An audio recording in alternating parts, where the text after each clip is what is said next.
प्रयोग ही नहीं किया है, युद्ध विराम शब्द का प्रयोग नहीं किया गया। अल्प विराम है, ऑपरेशनल ब्रेक है। तो जिसे आप लोग कहते हैं ना कमर्शियल ब्रेक लेते हैं, मिलते हैं ब्रेक के बाद।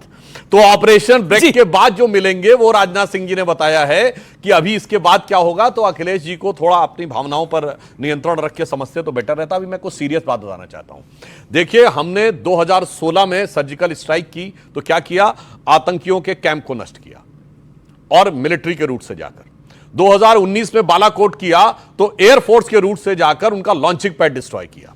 इस बार हमने क्या किया, इस बार तो वो चौकन्ने थे हर तरफ से, एयरफोर्स, नेवी और मिलिट्री तीनों से, मगर इसके बावजूद हमने जाकर सीधे जैश-ए मोहम्मद और हिजबुल मुजाहिदीन के हेडक्वार्टर को डिस्ट्रॉय किया। और पहली बार 1971 के बाद यह स्थिति आई है जब पीओके के बियॉन्ड जाकर हमने पंजाब में मारा है, खैबर पख्तूनख्वा में मारा है और कराची में जाके मारा है। और उनके वो एयर बेसिस जिनको वो अपने सबसे सेफ मानते थे, जिसमें रहीम यार खान, जिसमें नूर खान का एयरबेस, जिसमें आप सबको बच्चों को न याद हो तो मैं याद दिला दूं, जब अफगानिस्तान में एयर रेड करता था अमेरिका तो पाकिस्तान के किस एयरपोर्ट को यूज करता था, जकोबाबाद, और जकोबाबाद को भी जाके हिट किया है। तो हमारा जो टारगेट था वो फर्स्ट डे अचीव हो गया।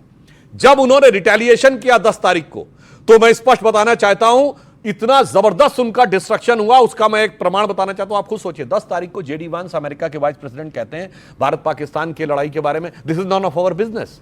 अचानक 24 घंटे में अमेरिका के राष्ट्रपति कहने लगते हैं कि न्यूक्लियर थ्रेट की बात आ रही है।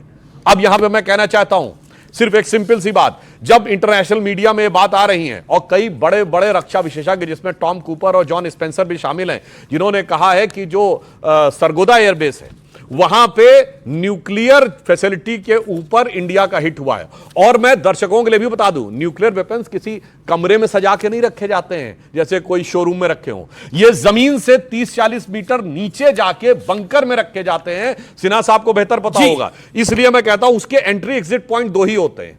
अब अगर एंट्री एग्जिट पॉइंट ब्लॉक हो गए, अब खतरा हो जाता है कि अंदर किसी प्रकार का न्यूक्लियर डिजास्टर भी हो सकता है। और जो लोग कह रहे हैं, तो मैं बताना चाहता हूं, सरगोदा से भारत की दूरी जानते हैं कितनी है? केवल 170 किलोमीटर, जितनी यहां से मथुरा की दूरी है।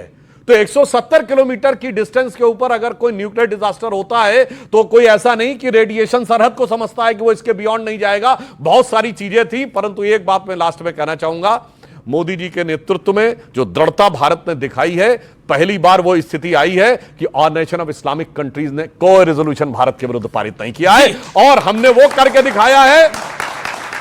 देखिए, मंगलवार की रात को हुआ